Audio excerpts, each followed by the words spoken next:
Hello learners, welcome you again in this Swayam MOOC course on environmental politics, theories, concepts and debates.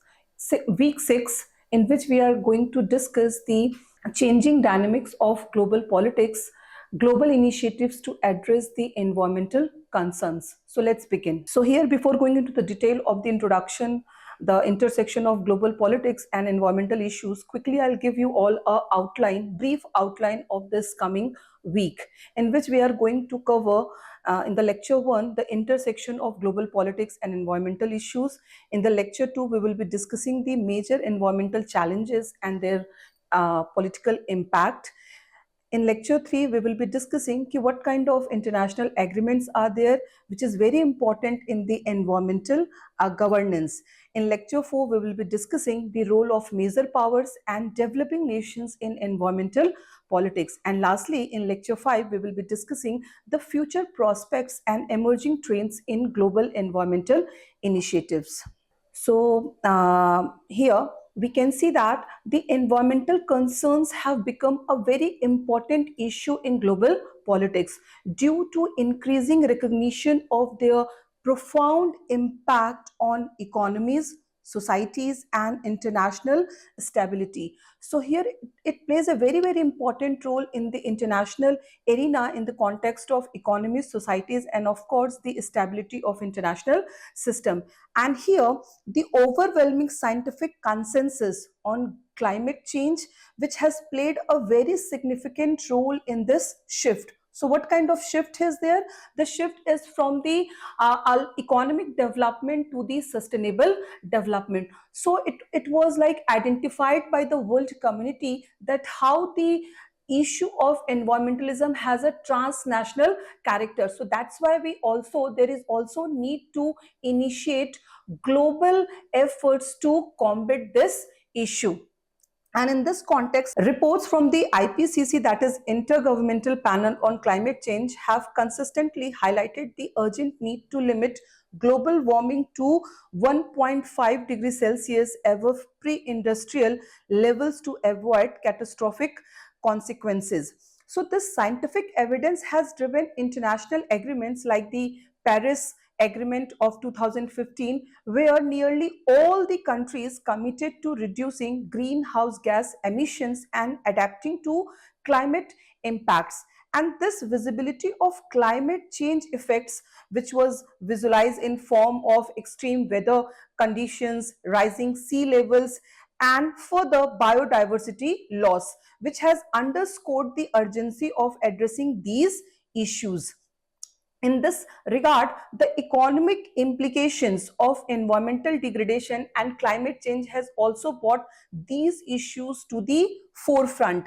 And in this regard, extreme weather events like hurricanes, wildfires, as we have seen few months back in America, Los Angeles, and floods, which have caused significant damage to infrastructural development, agricultural practices, and livelihoods of the human beings, which ultimately leads to massive economic losses. At the same point, the transition to a green economy, which is very important, as I mentioned in the very beginning, that how there is a shift coming from economic development to sustainable development. So in this regard, this transition to a green economy is a very milestone effort taken in this regard, which includes renewable energy and sustainable practices, which is seen as both a necessity, which is the need of the hour, and also as an opportunity for economic growth and job creation. In this context, governments and businesses are increasingly recognizing that investing in sustainability, those policies, those infrastructures, those resources which are quite eco-friendly, it can drive innovation and long-term prosperity. So this economic dimension has made environmental concerns a key consideration in policy making and corporate strategies. Social and political instability linked to environmental issues, which has further elevated their importance in global politics. Like as we have discussed in the beginning too, that resource scarcity like water shortages can exhibit conflicts and displacements, and which may further lead to migration crises and of course the geopolitical tensions, the tensions between or among the different countries.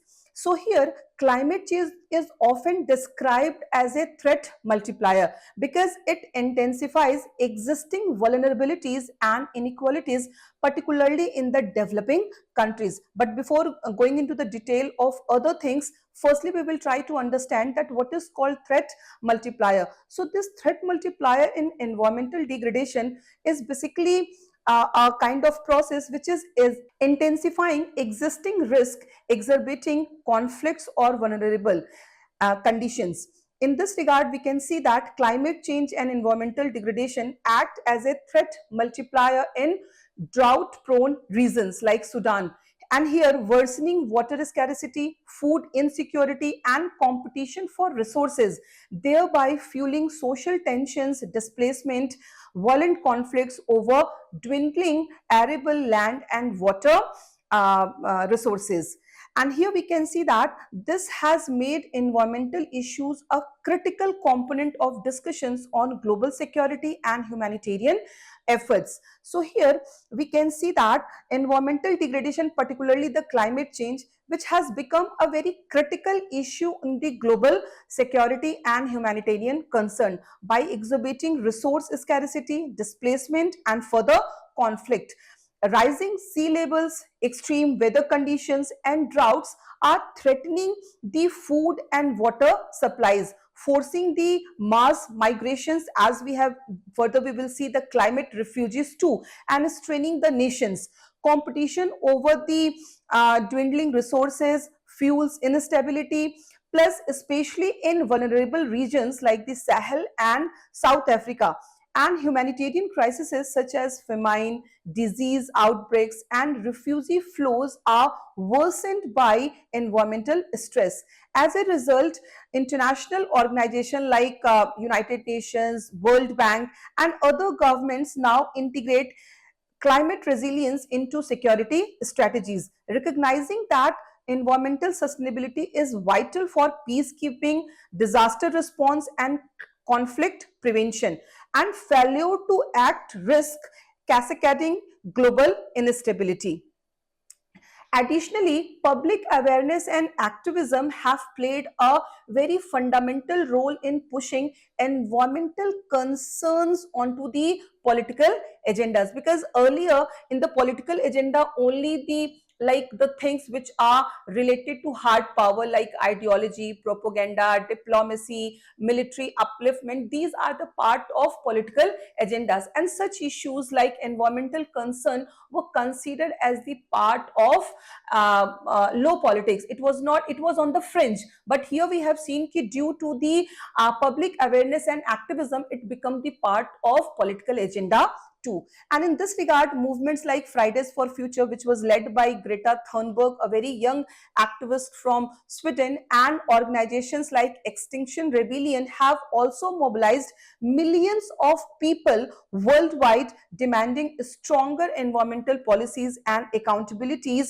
from the leaders. International cooperation and diplomacy have also become essential in addressing environmental challenges which are inherently global in nature, like forums like UN, United Nations climate change conferences, which has served a critical platform for negotiating agreements and also setting the global targets. And in this regard, we can see that United Nations and other governments now prioritizing climate resilience in security strategies. Meanwhile, public awareness and activism driven by the movements, as I just mentioned, Fridays for Future, campaigns against deforestation, have pressurized leaders to act in this regard. So we can see that this dual push from policymakers and citizens as well, ensuring environmental issues remain a central point to global security and humanitarian discussions. So here we can see that environmental concerns are now integrated into broader discussions on trade, security, and development, which is reflecting their interconnectedness with other global challenges too. So in this context, advancements in green technologies such as solar and wind energy, electric vehicles, carbon capture have also made sustainable solutions more viable, encouraging governments and businesses to adopt the green practices. And finally, the moral and intergenerational responsibility, which is highly connected, closely connected to the sustainable development to protect the planet, has become a driving force behind the global focus on environmental issues. In this regard, we can see a very important writing, "This changes everything: Capitalism versus the Climate," which was written by Naomi Klein 2014, in which she has presented a criticism over the climate inaction as a moral failure, emphasizing that it is our duty for the future generation. Now we will be coming to the what is the role of international diplomacy in addressing global environmental challenges. So here we can see that international diplomacy plays a very crucial role in addressing the global environmental challenges, and these issues transcend national borders and of course require coordinated efforts among the countries, because as we have seen that the environmental problems like climate change, biodiversity loss, depletion in ozone layer, deforestation, etc., are inherently global in nature. Global in nature means that is not very much related to the borders of a nation but has a transnational character. So it means that a single country or a group of countries cannot effectively handle this issue. That's why international diplomacy provides the framework for cooperation, negotiation, and collective action, enabling countries to work together to find the solution. Because if suppose a country, suppose as we have seen the hole in the ozone layer which is there on the Antarctica region, but it is not going to affect only those countries who are just nearby this hole, but it is gradually going to affect whole of the planet Earth. So that's why we can see ki collaborative and collective initiatives can only handle such issues. And how it will be possible? Through treaties, agreements, and multilateral platforms. Diplomacy fosters collaboration and also ensures that nations are held accountable for their environmental commitments. So here we can see that environmental diplomacy plays a pivotal role in addressing global environmental challenges. And how it will be possible? Through fostering cooperation, setting binding agreements, as we have seen in the Kyoto Protocol of 1997, or we have also seen in the Paris Agreement 2015, and mobilizing collective action. Collective action means one and all. I mean, that's why, as I mentioned, it has a transnational character. That's why it demands a collective action. And how it will be possible? Through forums like UNFCCC, that was about the United Nations Framework Convention on Climate Change.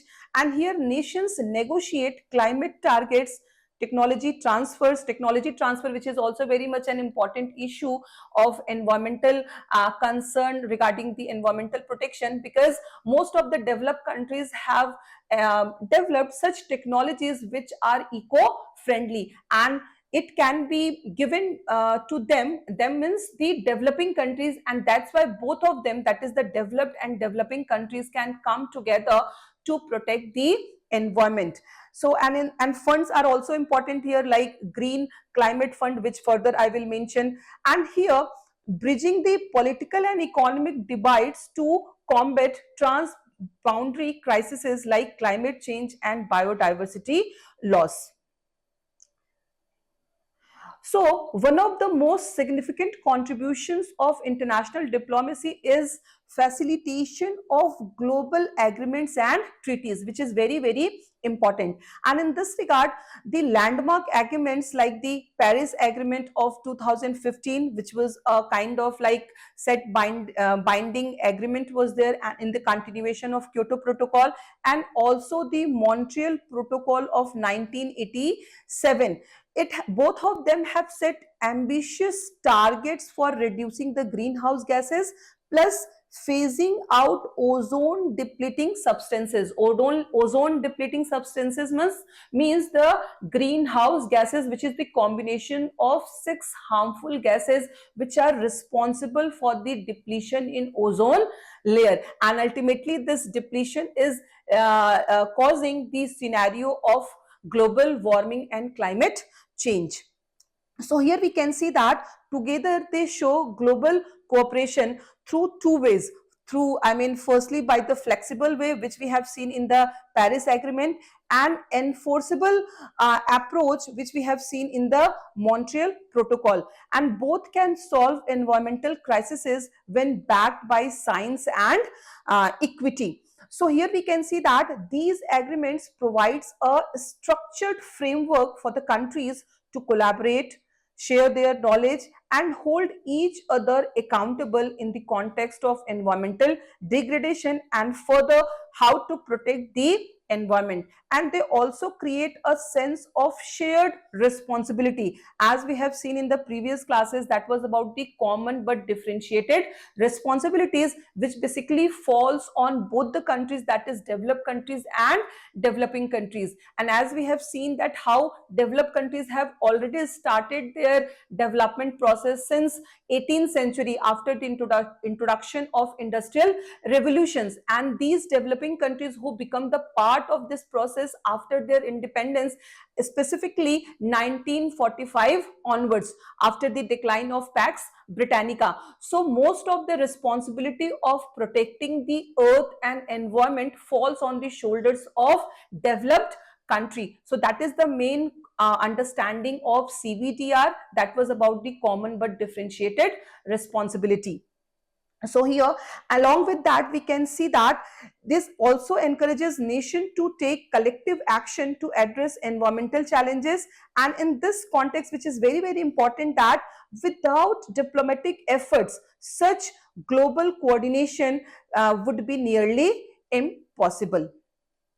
Now here we will see that what is the role of diplomacy, specifically the global diplomacy, international diplomacy. So as I said that diplomacy always plays a very key role in promoting multilateral cooperation. Multilateral cooperation means multilateral cooperation that is in form of the collective efforts by one and all. As we all know that presently in the United Nations organization, 193 countries are the member of it. So when all the countries will come together collectively to initiate several policies to combat the environmental degradation for the sake of protecting the environment, so it will fall under the multilateral cooperation. So in this regard, this diplomacy plays a very important role, particularly through the platforms like the United Nations Framework Convention on Climate Change, which I will mention further in the further classes. I will mention in the more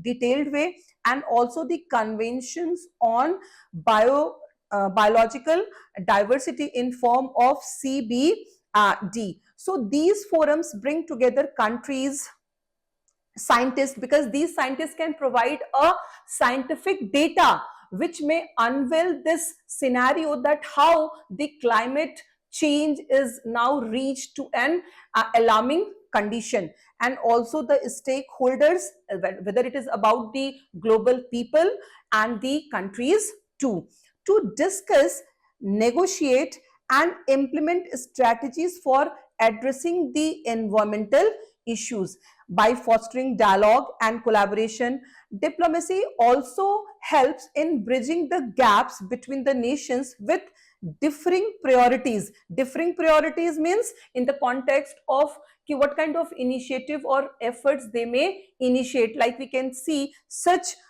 differing priorities in the context of America and China too, that how America, now not presently but even at the time of Barack Obama, as we have seen that how America started a very important initiative to protect the environment. Fine. But what about China? China is solely focusing on economic development. So both the, I mean, this kind of contradictory priorities falls under the differing priorities and resources. So this is especially important for transboundary environmental issues like air pollution, water pollution, which require joint efforts to manage effectively this problem of environmental degradation.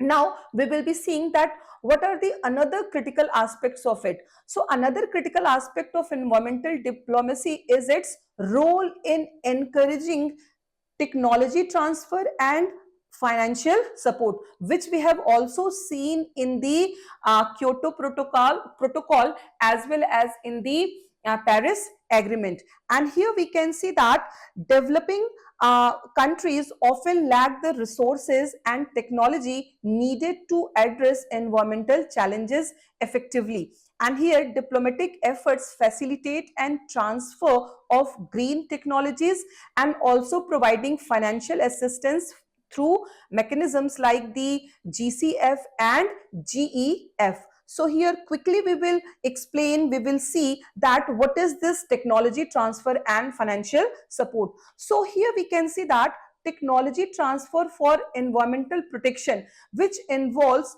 sharing green innovations, as I mentioned in between, that how it is already evolved by the developed countries, and it should also be provided to the developing countries by them. Then only both can come together to combat the issue of environmental degradation. So here this is very much required in the context of renewable energy systems or waste management solutions, which is from developed to developing nations. And this basically includes the knowledge exchange, funding and capacity building to help countries in adopting these sustainable technologies for the sake of reducing emissions of greenhouse gases and also combating climate change while promoting the equitable global progress. Now the another one is about the financial support. So in this regard, here I will mention two important funds like the Green Climate Fund, as I mentioned just now, which is established under the UNFCCC, that is United Nations Framework Convention on Climate Change, and it is the world's largest climate finance mechanisms. And basically it aims to help the developing countries in reducing emissions and adapt to climate impacts through grant, loans and equity. Second important one is the GEF, that is Global Environment Facility, which was founded in 1992, and it funds projects which are addressing the biodiversity loss, climate change and pollution across 193 countries, and acting as a financial engine for MEEs, that is multilateral environment agreements, as I mentioned some of the examples like Paris Accord. And here we can see, if we will see both the funds, so here we can see that GCF focuses exclusively on climate change, whereas GEF covers broader environmental issues.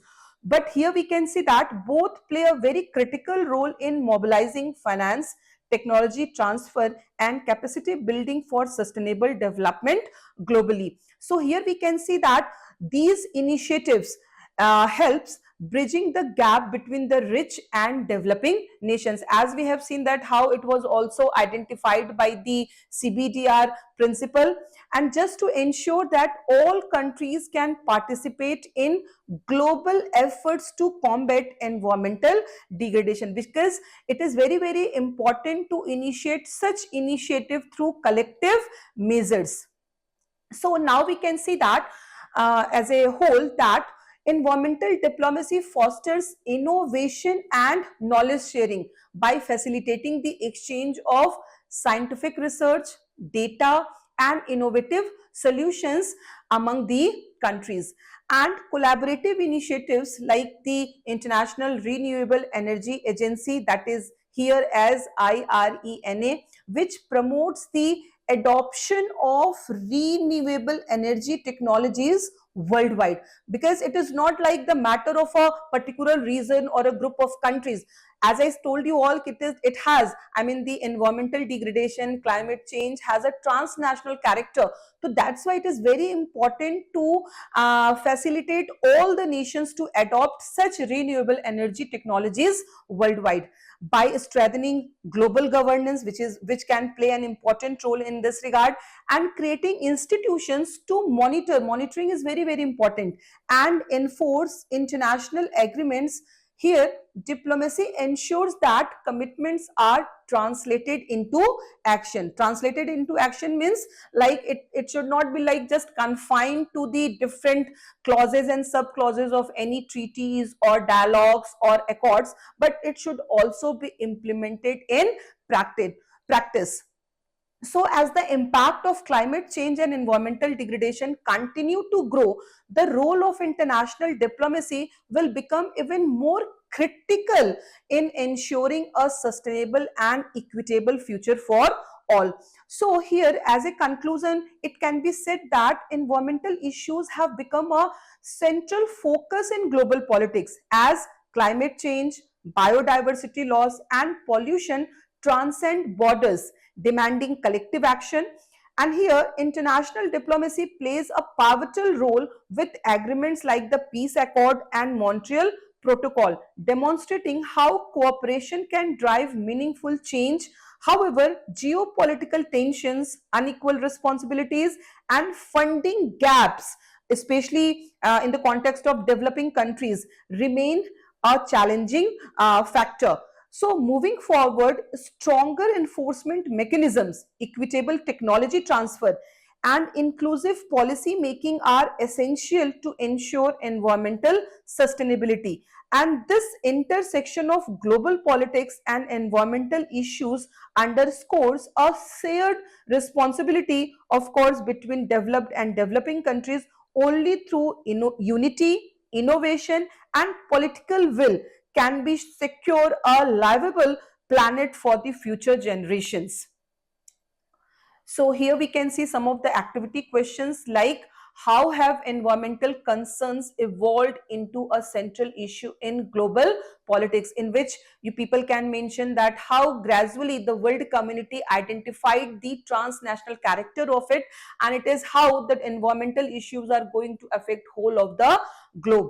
Then here we can see the second question, what are the key factors which have driven the intersection between global politics and environmental issues, which I have also mentioned in the slides. How does environmental international diplomacy contribute to addressing global environmental challenges? Here, which we have mentioned as a under the key role of international diplomacy in this regard. And lastly, what are some examples of international agreements or collaborations that highlight the role of politics in environmental protection? So, and these are the references which you all may refer as further reading. Thank you.